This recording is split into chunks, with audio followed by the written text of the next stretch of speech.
It's a movement. We're talking about unity. We're talking about unity.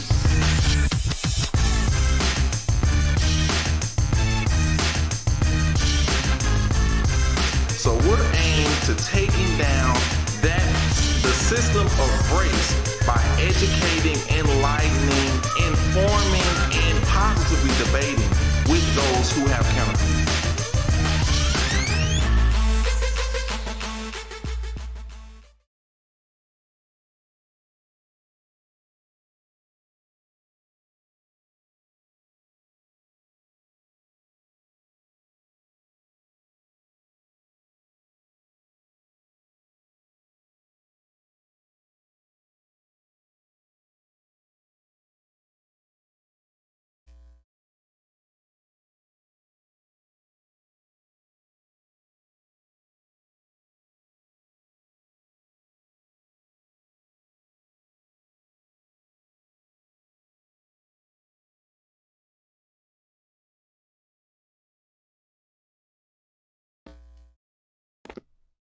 We've got Richard Happy. Richard's got COVID, of course. He wasn't here last week, and so he's got another week to be off. But as soon as Richard gets back, then we're going to be ready to roll again. But I want to send out a shout out to Richard. He's recovering, doing great.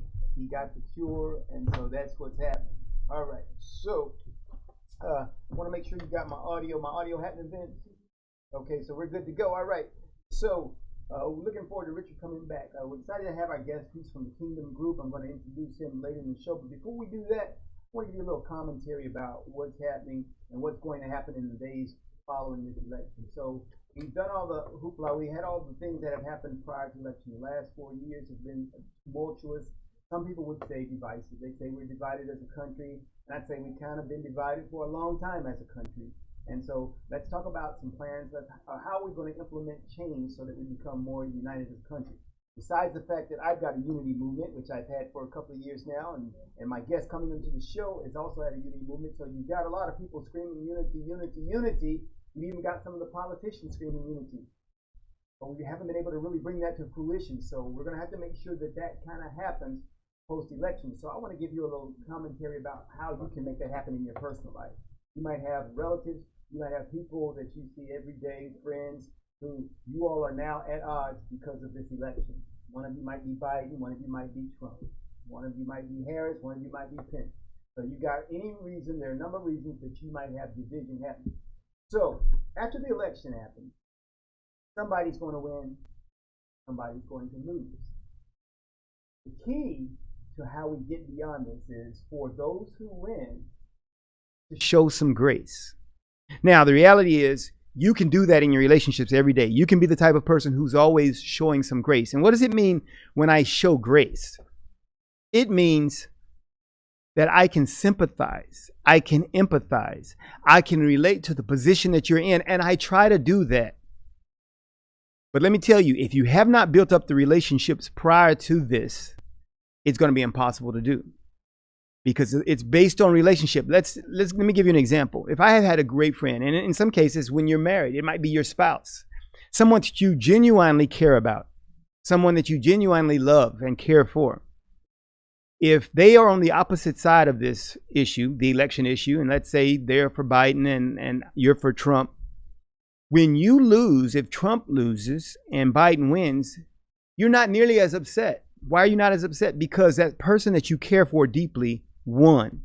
So the key is, how much can we as people empathize with other people and say, well, I didn't get what I wanted, but this person I cared for got what they wanted. Then there's a different level of care, because if all the people that I know wanted the same person that I wanted, I don't have any other relationships with people on the other side, then when I lose, then we all lose. It's almost like hedging your bet in relationships. You know, you have people on both sides. And I just happen to be a guy, which is, I guess, is the reason I would do the unity movement, because I've had people on the right, I have people on the left who've always been, that I've been in great relationships with. And so regardless of which side I might find myself on, because I care about them deeply, I win when they win. I lose when they lose. And so that kind of mediates your feelings about victory. It kind of mediates your feelings about loss or mitigates them, because I don't lose nearly as much as when I have a friend, someone close to me won. It's kind of like saying if my dad was Bill Gates or if my dad won the lottery, well, if I lost my job and went out of money, it doesn't matter because I got relationships, because I'm connected with these other people. So that's what we're going to have to do after this election. So post-election, think about how you can implement that in your personal life. And can you do that?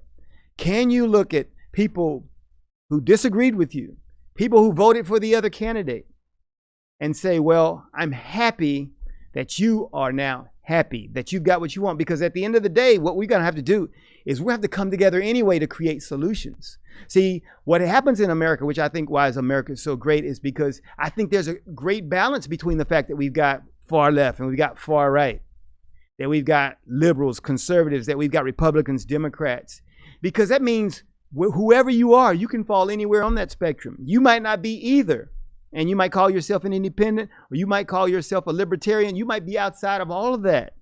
But in America, the cool thing is all of those views count. And that's what our country is designed to do. We're designed so that all of those views count. Our problem is when we try to negate some views that are different than ours and we come up with a solution, because then we only represent a certain segment of our population. And what we are designed to do as a country is, in our unity and our diversity, is come up with solutions that meet the needs of all in the country. And we haven't been able to do that because we've been so divided. So the answer is not to reject those who disagree with you and voted the other way. The thing is to embrace them, bring them closer and say, okay, let me hear why you chose to vote for this person. Let me hear your view, whatever. And then show them that respect, because then they're going to show you the respect and say, okay, they wanted to hear why I supported that person. I'm going to show them why I want to hear them and why they supported the person they supported. That's amazing. Because once you can do that and begin hearing people, because let me tell you what most people do these days. You a Trumpster? I don't want to hear it. You for Biden? You must be crazy. That's where we are. And nobody says, well, let's talk about it. Let me hear your views. And then I'd like you to hear mine. Let's dialogue about it in a rational manner. Let's have a conversation. That's why dialogue is so important. We got to realize that those are humans on the other side. You know, they're not the name-calling, disgusting people that we make them out to be because they have a different viewpoint. And so that's where we've got to go as a country. And so in my commentary, that's what I want to tell you to do this morning. This is election day. The hype is up. Let me tell you, the last few days I've driven around Texas. I went out to Abilene just this past weekend. And so I came from Abilene back through Dallas, Fort Worth, and came down or whatever. This country let me just tell you, it is explosive. I understand why we're going to have record-setting election numbers, because I saw a Trump convoy. It was just crazy. I was like, these people took time out to do this. It was like an unscheduled parade of all parades. So I was like, man, people are really into this election, because with all of that, Biden is leading statistically in the polls. And so that means he's got as much hype as Trump does, which means, yeah, we're going to have record turnout. Everybody's kind of into this. And so the hype is high. What I want to be high is the number of people who have decided to, after the election, respond in grace and connect with people that they disagree with. And let's begin working on some solutions. Let's begin with unity. And let's begin seeing how we can make this happen together. All right. So that's my commentary for today. This is what I really want you to do. Hey, and I got a great guest. I got the perfect guest to have, given this is happening, given this is the day when we actually do the election, because my guest, and I'm going to have my boy Vince over there on the side prop up a picture. I sent him a picture. You got that picture ready? Pop that up as I talk, and then we'll go to break and bring him back. But when I was traveling in 2019, went out around the country and visited 112 cities. My first stop was in Baton Rouge, Louisiana. And in the picture, you see me standing here with my buddy Elmo Winters. This was the day that I met him. And so this is my first time meeting, and we've been in contact ever since. And so it's just been a great, loving relationship where we have decided that we know what unity is about and we need to make it happen. So we've got some plans. We're going to talk about that today, and it's going to be so important because we are talking about how we can create unity. We're going to talk about some initiatives he's got, initiatives I've got, initiatives we got together, and we're going to make this thing happen. So I'm glad to have him on the show. And so what we're going to do now is we're going to take a break, go to commercial. After we come back from that commercial break, we're going to introduce our guest there, Elmo, and we're going to have a great show.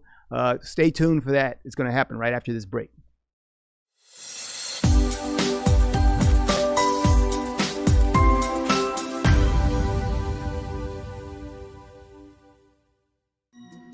Every sports fan knows that the last few minutes can change the game.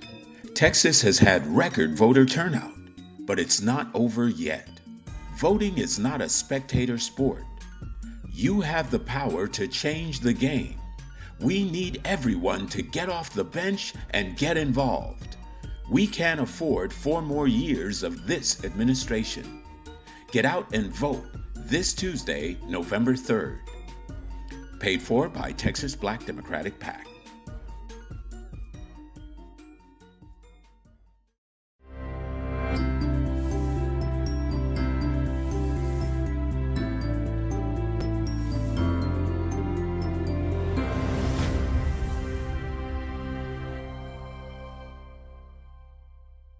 A retired Marine and former school teacher is spending his days on the road promoting unity. His platform is to erase race, and he's trying to do that by traveling the country, visiting 100 cities, spreading his message one conversation at a time. I was born and raised in Waller County, Texas, just northwest of Houston. As a child of the 60s civil rights era, I lived in a city that was probably 100% black at the time, and that city, Prairie View, Texas, had an educational background that far exceeded the national average. Because of this uncommon occurrence, I grew up lacking the sense of inferiority that many black people experienced as a result of segregation and the remnants of the Jim Crow era. In Prairie View, the smartest and most able and capable people the children of that city saw daily were always black. After integration in 1969, I grew up with friends from a variety of ethnic backgrounds, and this continued to expand as I went to college, and my circle of deep relationships continued to grow with football teammates from various parts of Texas and the country, and then expanded even more after I joined the United States Marine Corps, where my relationships began to include foreign cultures and people with whom I never envisioned communicating. Today, after having visited and lived in the continents of Asia, Africa, and Europe, I am convinced that we are all far more alike than we could ever realize. Something has hindered that realization for others. Here in the United States of America, we have been plagued for hundreds of years with a concept called race. This concept would have us believe that we are fundamentally very different and our skin color makes us so.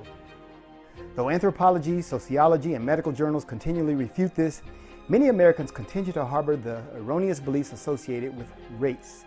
This is what I'm here to change.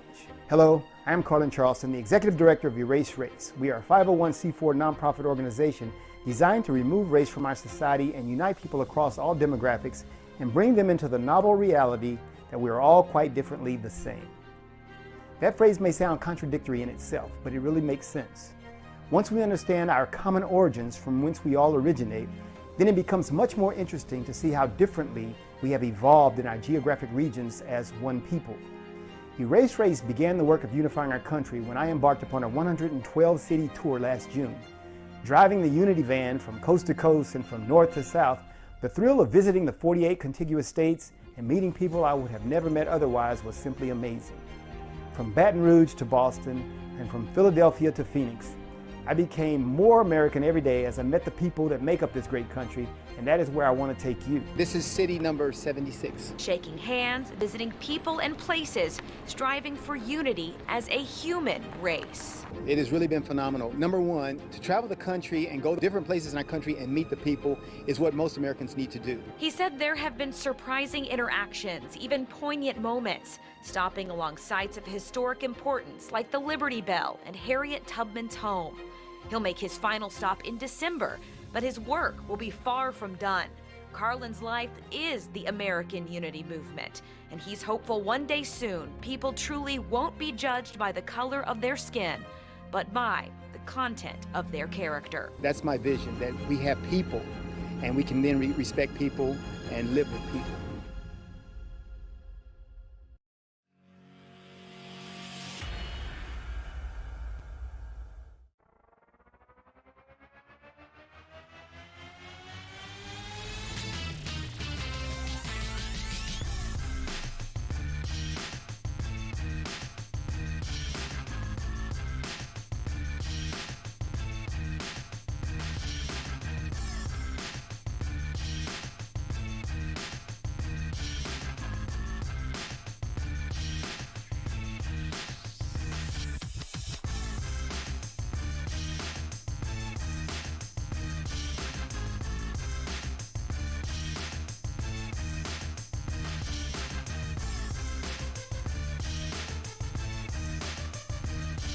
We're welcome back to our special election edition of Talk About Unity, the Race show where we talk about unity.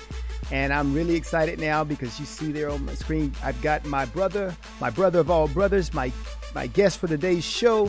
He's the executive director of the Kingdom Group, and I'd like to call him not just Elmo Winters, Mr. Elmo Winters. I like to call him Dr. Elmo Winters because he carries that kind of weight when he's talking. So I want to welcome him to the show, my brother, my friend, Mr. Dr. Elmo Winters. Welcome to the show, Talk About Unity. Thank you, my brother. What a blessing. What a blessing to be here with you. I'm enjoying what you are already talking about, so thank you for having me on. Hey, we're definitely glad to have you. Definitely glad to have you today on this, what I call a special day of days, because of course we've got the election, of course, happening.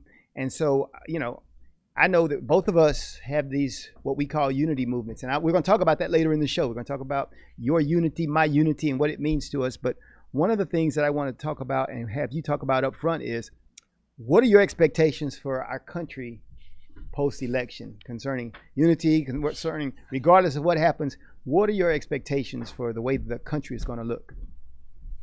Well, Brother Carlson, as I prayed this morning, I asked God to just have his hand on our country. I am concerned. I'm not sure that it matters who wins as far as the aftermath tomorrow and the rest of the week and so on. I believe there's going to be so much anger on both sides. I'm praying that cooler heads will prevail. I pray that people will do as you have said earlier. Let's try to come together and be one, be unified, regardless of whether our candidate won or not. The goal here is that we need to be a unified America. That's what's so important. Okay. All right. So now I want to go back to the beginning. Let's talk about you and me. All right. So, because unfortunately, I think my that's brother, a lot of amazing stuff from the beginning about what's really going to happen. Because in my commentary when I started the show today, that you weren't in yet, but I talked about how we're going to have to begin to show each other grace, because evidently one side is going to win today and one side is going to lose. Now, that can be an opportunity for unity, or it can be an opportunity for more division. And so those who quote unquote win, and that's the thing it's sad that we even think in the context of there are going to be winners and losers, because there should be simply just winners, and that's like winners, not like Elmo Winners, but winners as in victorious. All right. So there should be winners. And I think a lot of that I talk about comes from the fact that we don't have enough relationships with people on both sides.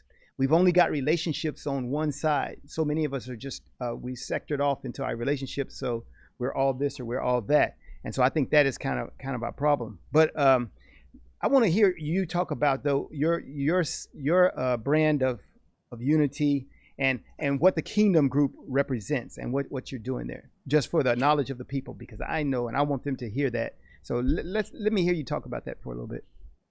Well, I heard you say a very special word, relationships, and that's what we focus on. That's what we aim for. We're convinced, my brother, that we must develop very strong relationships that transcends ethnicities, races, cultural, even this political party and so on scenario. We need to start reaching across the aisle and unify with people often who don't look like us, or who think like us, or whose culture is not the same. That's what's so very important. We at the Kingdom Group, that's what we focus on. And I want to say very clearly, our focus is not trying to alleviate racism or all of the issues surrounding race. Our goal is to foster unity. And that takes on a whole lot of different views, because we find ourselves divided everywhere today. So our goal, and what we do at the Kingdom Group, is host events that help people come together who normally would not sit at the same table or even have conversations with one another, in an effort to listen and also to be heard. That's what's important to us. Yeah, really good, really good stuff. Really good stuff. All right, so I'm going to really get deep into some of these other questions we have. What I'm going to do is, I'm going to take a commercial break here, and so I'm going to take a quick commercial break. We're going to be right back, and we're going to cover some more of this with Elmo Winters here on Talk About Unity today. So stand by.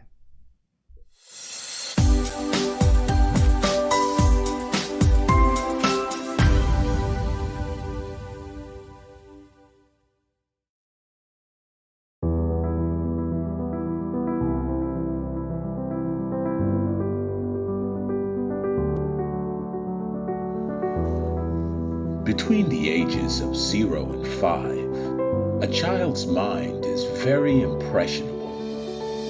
Researchers call it the theta brainwave. This low frequency is the state of consciousness between the conscious and subconscious worlds. In this state, the mind is capable of deep and profound learning, healing, and growth. There is a subconscious loop that's created during these early years. Who you believe you are has been downloaded based on experiences that you have had. A bad experience could create fears and limitations. Do you love who you are? Do you believe in yourself? The reality is that you can't control your childhood. All you can do is interpret it. You can choose to see your good and your value. Try this experiment. Project forward. See yourself at 80 years old. Now you have lived a lifetime. What advice would you have for your younger self? What risks would you have taken? What relationships would you have avoided? Did you celebrate life? Did you allow yourself to feel, to be present? Your 80-year-old self would tell you to not live in fear, to have faith that things will work out, that all you have to do is persist until you succeed. Your 80-year-old self would tell you to stay healthy, to take care of your body. And it would ultimately tell you to share your gifts with the world.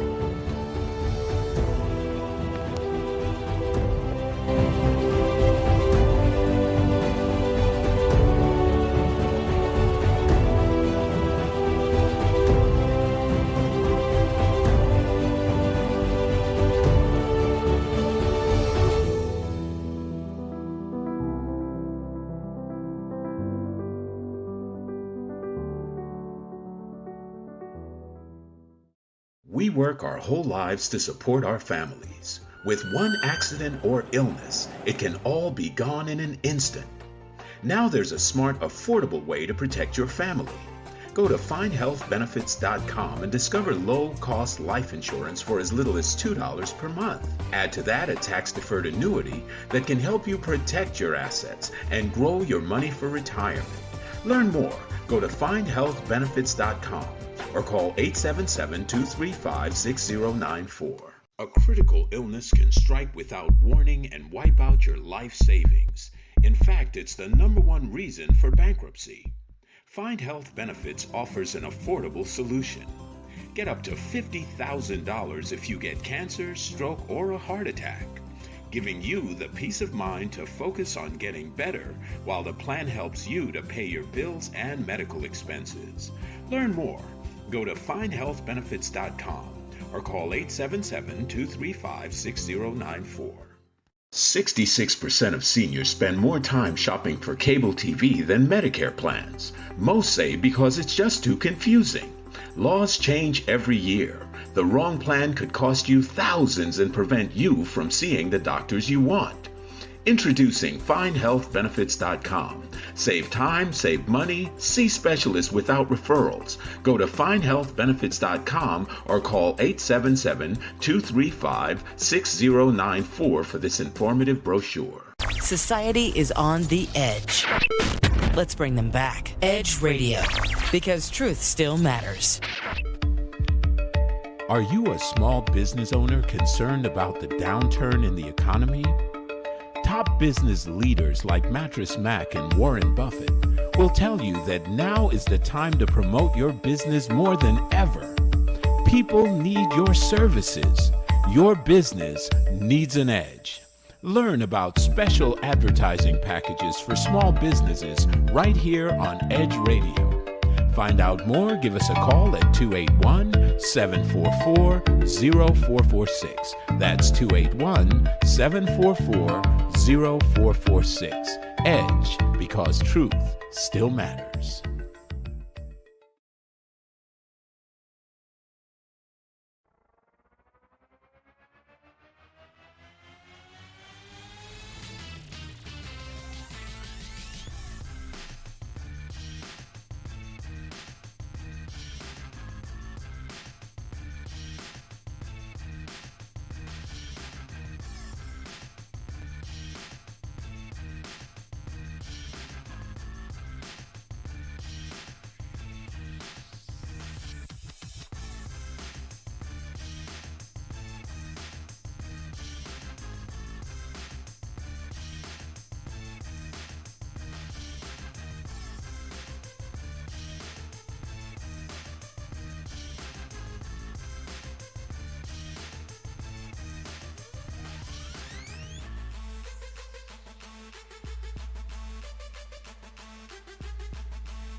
And we're back with our guests, Elmo Winters of the Kingdom Group, here on Talk About Unity today.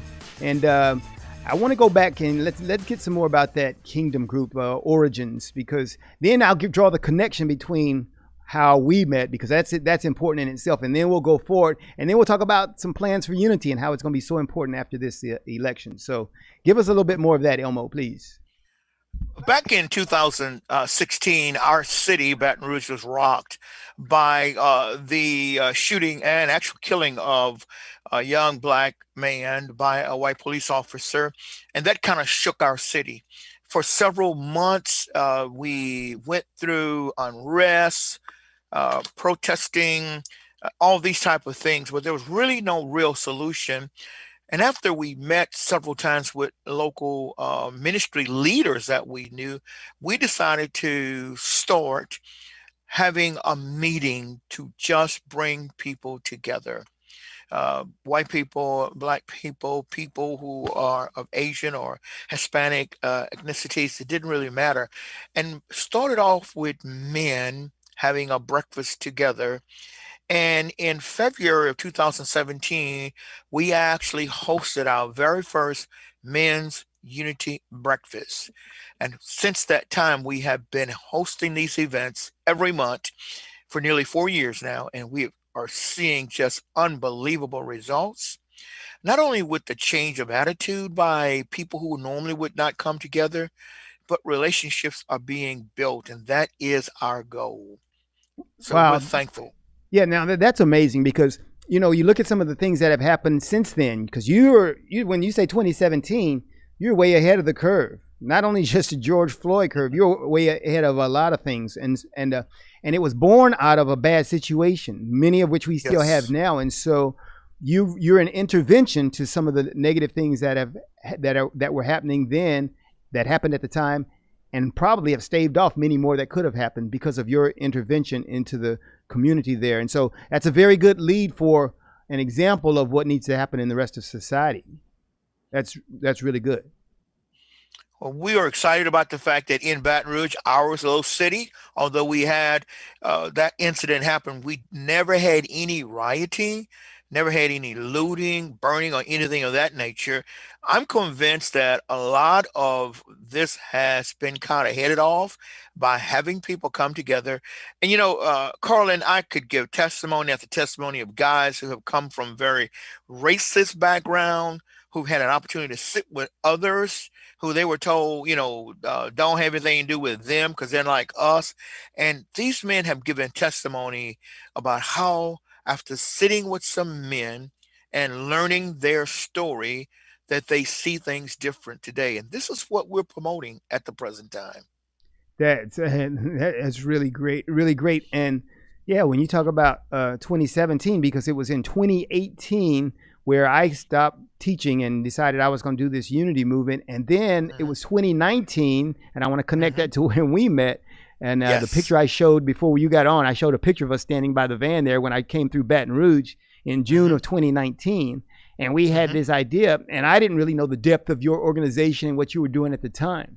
But as we've grown through this thing, I've begun to see and be involved in the unity work that you're doing. And so much so that we've now set up what the Kingdom Group is doing with the Men's Unity Breakfast, and we're nationalizing that and making that a national platform. So can you talk about that a little bit? And I'll throw some pieces in too, but because of what I've seen and as I travel the country. And so when I talk about this being a program that we're going to nationalize, it means in the context, it means I've been around the country. I've seen other programs, and I thought this one was the one that would be the best in staving off some of the unrest and some of the division that we have in our country. So can you talk about that Unity Breakfast and how you came to that thing as being the tool that it is now?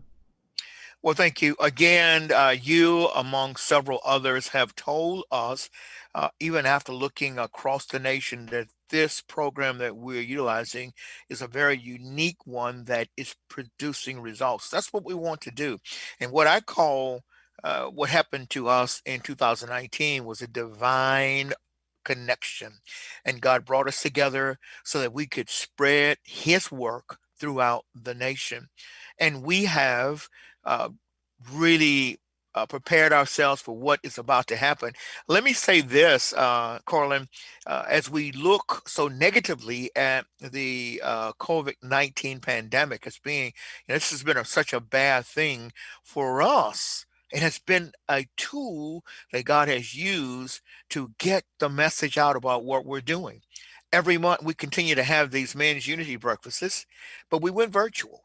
And as a result of going virtual, we were able to actually spread our meetings throughout the nation. Even on one occasion, we went international as we had a dear rabbi from Israel who joined us. So people got an opportunity to enjoy and get a knowledge about what we're doing. And then the calls started coming in where people are saying, we're interested in seeing if this will work in our area. That's really great. And so when we, and you've talked about some of the testimonies you've got of things that have happened. Let's project down 2-3 years. Let's project what this country or what your movement looks like after 2 to 3 years and our work to nationalize it. How do you envision that? What does it look like? I mean, if it works out perfectly in your mind, because what is that going to look like for us? Well, we keep in mind that what we're doing is a grassroots effort, so we don't anticipate a wholesale change of individuals throughout the nation, but we anticipate pockets of individuals throughout the nation, various states, who are coming together on a weekly basis or monthly basis, who are having a meal together, but more importantly, they are learning to trust one another. They're learning to respect one another. They're experiencing the various cultures. They're embracing the differences, and then the relationships are being built. Families are starting to do things together, and we believe that this is going to happen throughout our nation. And it's remarkable that God would use something as simple, Carlin, as a men's breakfast. Just guys coming together, having some bacon and some eggs and so on. That's great. And I think that's the problem, maybe, that it is simple and we've made it so complicated. I have this one friend on Facebook, and he tells me all the time whenever some of these things happen, I go, this is not that hard. And he gets upset because I say it's not that hard. What it Mm-hmm. takes is Mm-hmm. willingness. What it takes is courageousness from people Yes. to step out and say, let's do this. It takes courage. And Yes. so we just got to make that happen. And I think the key thing that you said there is that it's grassroots. Yes. It's grassroots, Yes. which means I think what people are looking for, they're looking at LeBron James, you know, Mm-hmm. they're looking Mm-hmm. at our elected officials, they're looking at our Yes. celebrities, they're looking at all these Yes. people and saying, what are they doing for this effort? It doesn't matter what they're doing. The question is, what are you doing? What am I Absolutely. doing? And let's make this happen. And so that's why the grassroots is so cool. And because I can tell you, the very first time I went to the Unity Breakfast in Baton Rouge, when it was still, that was before COVID. The first Mm-hmm. time that I went, it was amazing just to see. And I was just amazed. I mean, I'll remember, I already had the American Unity Movement happening. So when I say Mm-hmm. that I was amazed, then that's another level, because I've been talking unity. I'd been preaching unity. I'd been going around the Mm-hmm. country with this unity movement. But what I saw there was it was unity on steroids, you Yes. know. Yes. And that's the thing. Yes. It wasn't big and flashy. It wasn't all No. this, but it consisted of man to man, person to person, looking at each Mhm. other and saying, "You're human. I'm human. Let's intersect. Let's integrate our lives." Yes. You know, I agree. and that's some I amazing agree. stuff. And so I think it really is basic. And so that's really good. And the fact that that we're going to have that on a national platform, so that this Yes. happens on a regular basis, is where it's going to start. And that's why I think the key thing is, just as you've been doing this now for almost 4 years, that we're going to have to understand that these problems and this division that is fostered in our society didn't happen overnight. The Absolutely. solution will not happen overnight, but it will take Absolutely. regular interaction, which is what you're doing in the Unity group with the Kingdom group. That regular interaction that's going to make it happen. So that's really cool.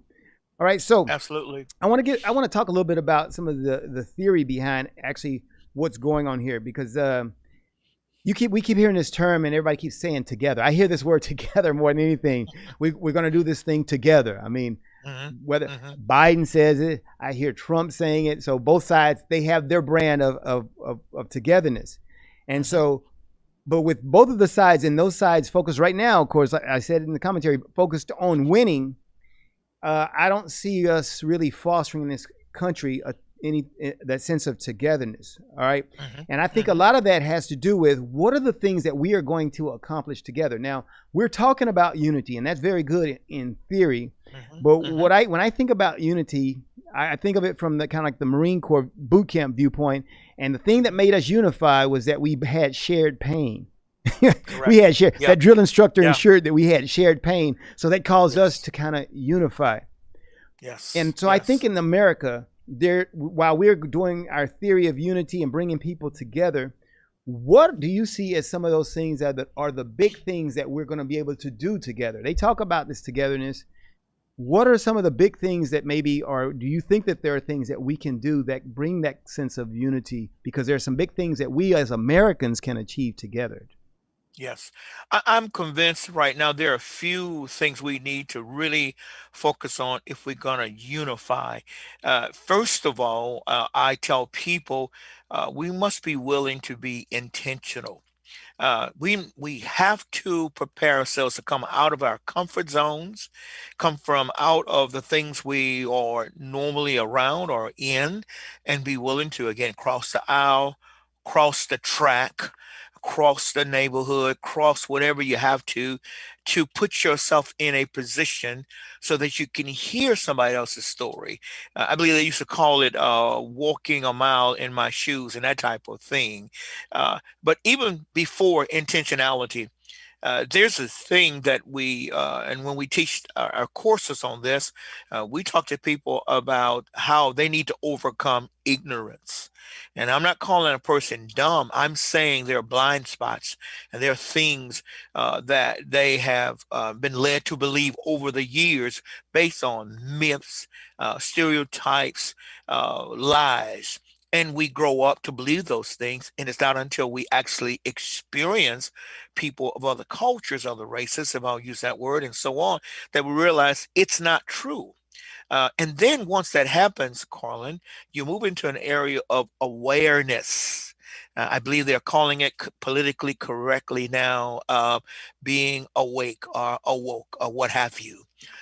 We accept the fact that, yeah, there has been issues, and I will intentionally work to not be a part of the problem, but to be a part of the solution. And then beyond that point, you start to build community, start to build relationships, you have fellowship, and so on.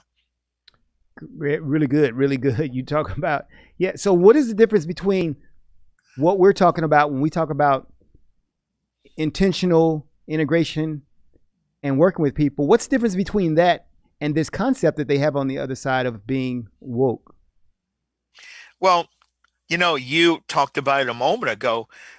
We all can say the right words, but it's not until we get into practical applications of the right action. I mean, doing those things. I'm now aware of the fact that all white people do not hate black people. So I need to operate within the realm of that knowledge. I understand that there are a lot of black people who are very sensitive about things such as the rebel flag and so on. I need to operate within the realm of that knowledge. I need not to pretend like there are things that people are just pretending to be hurting over. There's some really hurt going on, and we need to all be willing to walk into that place of pain for someone else and ease the pain. First of all, become knowledgeable it, address it, and move forward. White people, and there are stereotypes, of course, that exist about black people. And so when you take those polar concepts of people saying white people are racist and other side saying black people do this thing or black people are this way, how do we, as we get rid of the ignorance, how does that manifest itself in those relationships? How are those conversations? Or because some people think in the view of how we get beyond that, some people are saying, I heard a guy tell me that white people have never had to consider race because they never considered them as part of any one of the races. And I suggested, well, maybe that's the issue. Maybe we shouldn't either.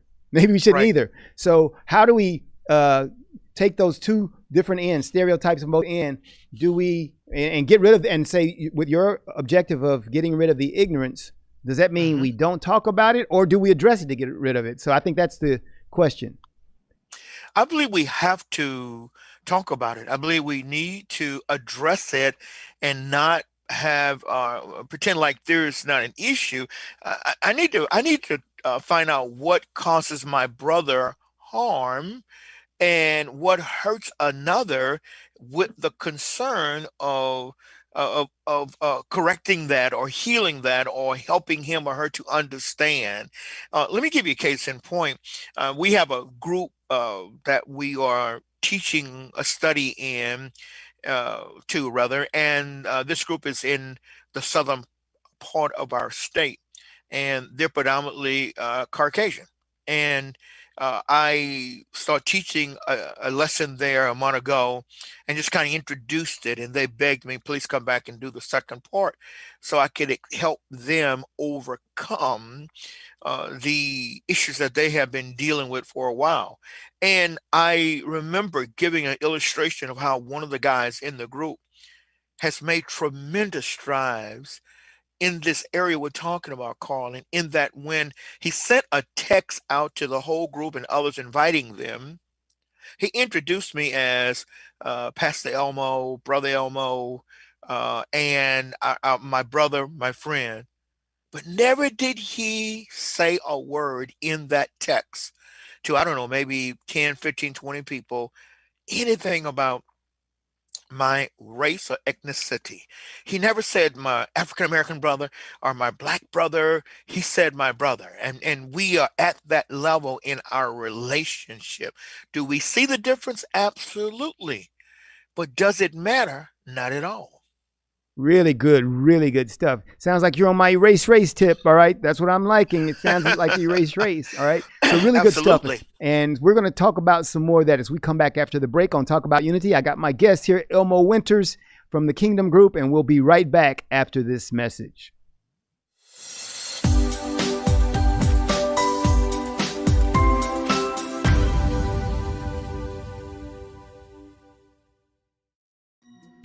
Every sports fan knows that the last few minutes can change the game.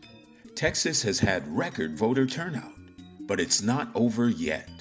Voting is not a spectator sport. You have the power to change the game. We need everyone to get off the bench and get involved. We can't afford 4 more years of this administration. Get out and vote this Tuesday, November 3rd. Paid for by Texas Black Democratic PAC.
And we're back to talk about unity, and I'm honored to have my guest today, my friend, my brother, and as I call him, the Dr. Elmo Winters of the Kingdom Group out of Baton Rouge.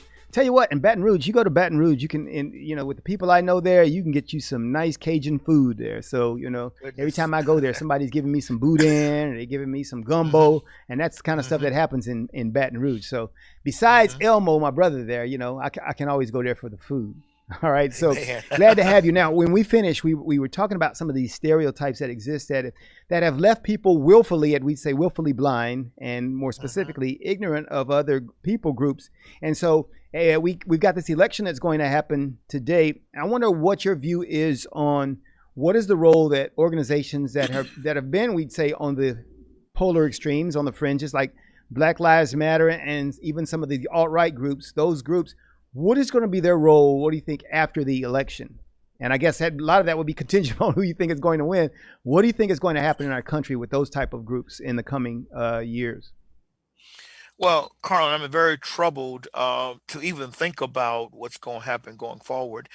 I see groups like Black Lives Matter with this false initiative, a narrative that they're promoting, rather, to be so divisive. I know so many Caucasians who are so fearful of being considered a racist because they don't support Black Lives Matter. I see so many people of color who support because they believe that our lives should matter. And the problem with all of these extreme groups is that they do more to polarize all of us than they do to bring us together. We are working to bring people together. That's why our vision is all about, our mission is all about tearing down barriers that divide and building bridges that unite. Wow. And as we know, that's what's got to happen. And so, do you think if we have if Trump wins again, and most people say he motivates the alt-right or the far right or the those people, do you see that creating more division if that in fact happens? I don't necessarily see so. I think that it's probably easier for those extreme white supremacist groups to connect to him. I don't fully understand that. But I must admit, Carlen, when you look at the accomplishments of Donald Trump for the minority communities, I do not understand often what some of the things people say even can take root. I mean, he's done so much, I believe, for African American communities.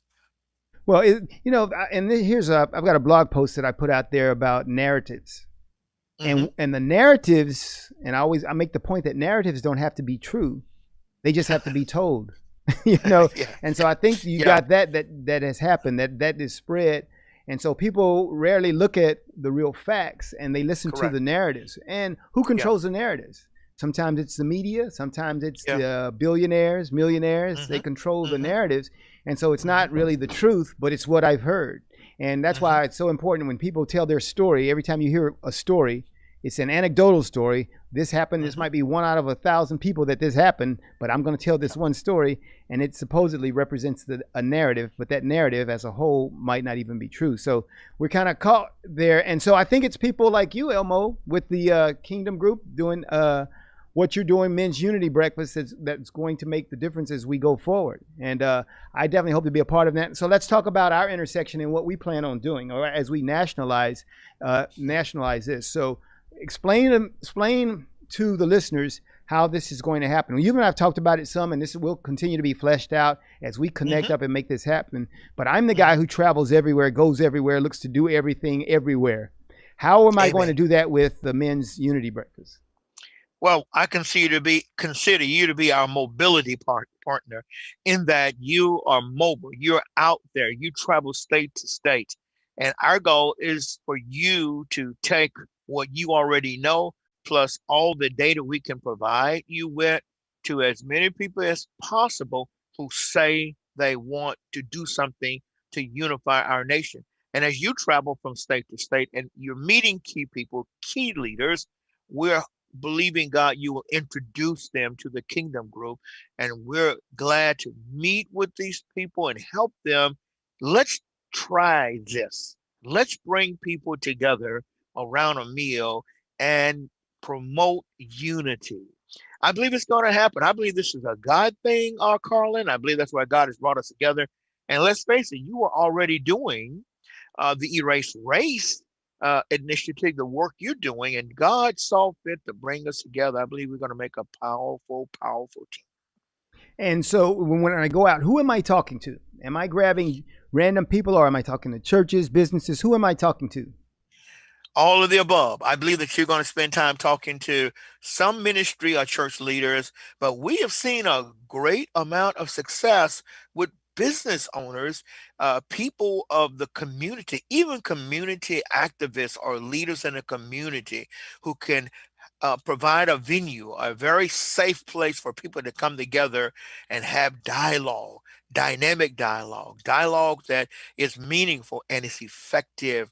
So you're going to be talking to, I pray, all the way up to the political leaders. As we're talking to some political leaders, we're talking to everybody who will listen, because we all have this problem that we are concerned about. Great, right? Well, America, you can stand by because I've got Elmo behind me. I'll be out there and I'll be talking to everybody, as he said, and I look forward to that. So, in the last minute, Elmo, I want you to give them all of your website, your connection information, because you got a lot of things going on. You're the only guy I know who's busier than I am. But so give them all your contact info and everything that they need, so they can go back and watch this broadcast and get that information about you. Very good. What we want to encourage people to do is learn about who we are, get more information about what we're doing, how we do it. You can go to kingdomgroup.co. That's our website, not com, but kingdomgroup.co. And from there, you can actually take a tour, and you'll come upon pages such as Building the Bridge podcast. That's a bi-monthly production that we produce, and we're able to bring in guests such as Carlen Charleston and Erase Race and others who are bridge builders with us. We are really thankful for that. We ask you to sign up for our bi-monthly newsletter. It's called Kingdom Nuggets. It's where I basically do an event newspaper that let people know what we're doing, and also give a little commentary. Those are the main places I would share with you. As you go to those, you will find out that we actually have connections on all of the social media platforms, and I can't even remember all of them, but they're there. So go to the website, connect yourself with us, and we'd love to continue and develop a relationship with you. Outstanding. Great, Elmo. And when I go out there and I'm promoting Kingdom Group and the Unity Breakfast, don't worry, I'll be the one to shake you down for the money because we are going to need funding. And what we're looking for great people who want to partner with us because we understand that this is what it's going to take. And so I want to thank Elmo for being my guest today. If there's any information you need, of course, you can always contact me. You can at Edge Radio Network. You can go to the site and check this program out again. You can check it on our Facebook page at Erase Races. And I want to thank Elmo, and it's been a great time to talk about unity because unity is what we're going to need as we go forward on this election day. Thanks again, Elmo. And this has been Talk About Unity. We want to thank you all for being here today. God bless you.